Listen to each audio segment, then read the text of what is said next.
Hello my friends, நீங்க மகிழ்ச்சியாக என கர்த்தருக்குள்ள விசுவாசிக்கின்றேன். இன்றைக்கு இந்த புதிய நாள்ல கர்த்தரை நம்பி கர்த்தருடைய பாதத்துல நீங்க அமர்ந்திருப்பீங்க. கர்த்தர் எனக்கு கூட பேச மாட்டாரா?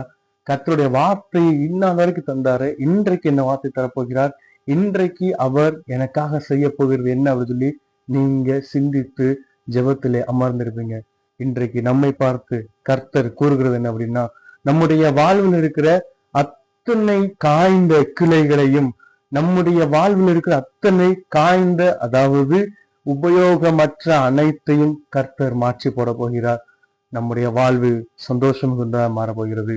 நம்முடைய வாழ்வு சுக வாழ்வாய் துளிர்க்க போகிறது. எப்படி ஒரு மரத்திலிருந்து சின்ன துளிர் வருகிறதோ அது அதனுடைய உயிரோட்டத்தை காமிக்கிறது. இன்றைக்கும் நம்மை படைத்து பாதுகாத்து வழி நடத்துகிற நம்முடைய கர்த்தராகிய இயேசு கிறிஸ்து, அவர் நம் மத்தியிலே அசைவாடி கொண்டிருக்கிறார், நமக்குள் உயிராய் இருக்கிறார் என்பதை நினைப்பூட்டும் மனமாக நம்முடைய வாழ்வை துளிர்க்க பண்ண போகிறார். நம்முடைய சுக வாழ்வை துளிர்க்க பண்ண போகிறார். நம்முடைய நன்மையின் வாழ்வை, நம்முடைய பாடுகளை கடந்து, சோதனைகளை கடந்து, மேன்மைகளை, ஆசீர்வாதங்களை சுதந்திரிக்க போகிற அந்த சுக வாழ்வை துளிர்க்க பண்ண போகிறேன் என்று கர்த்தர் இன்றைக்கு வாக்குரைக்கிறார்.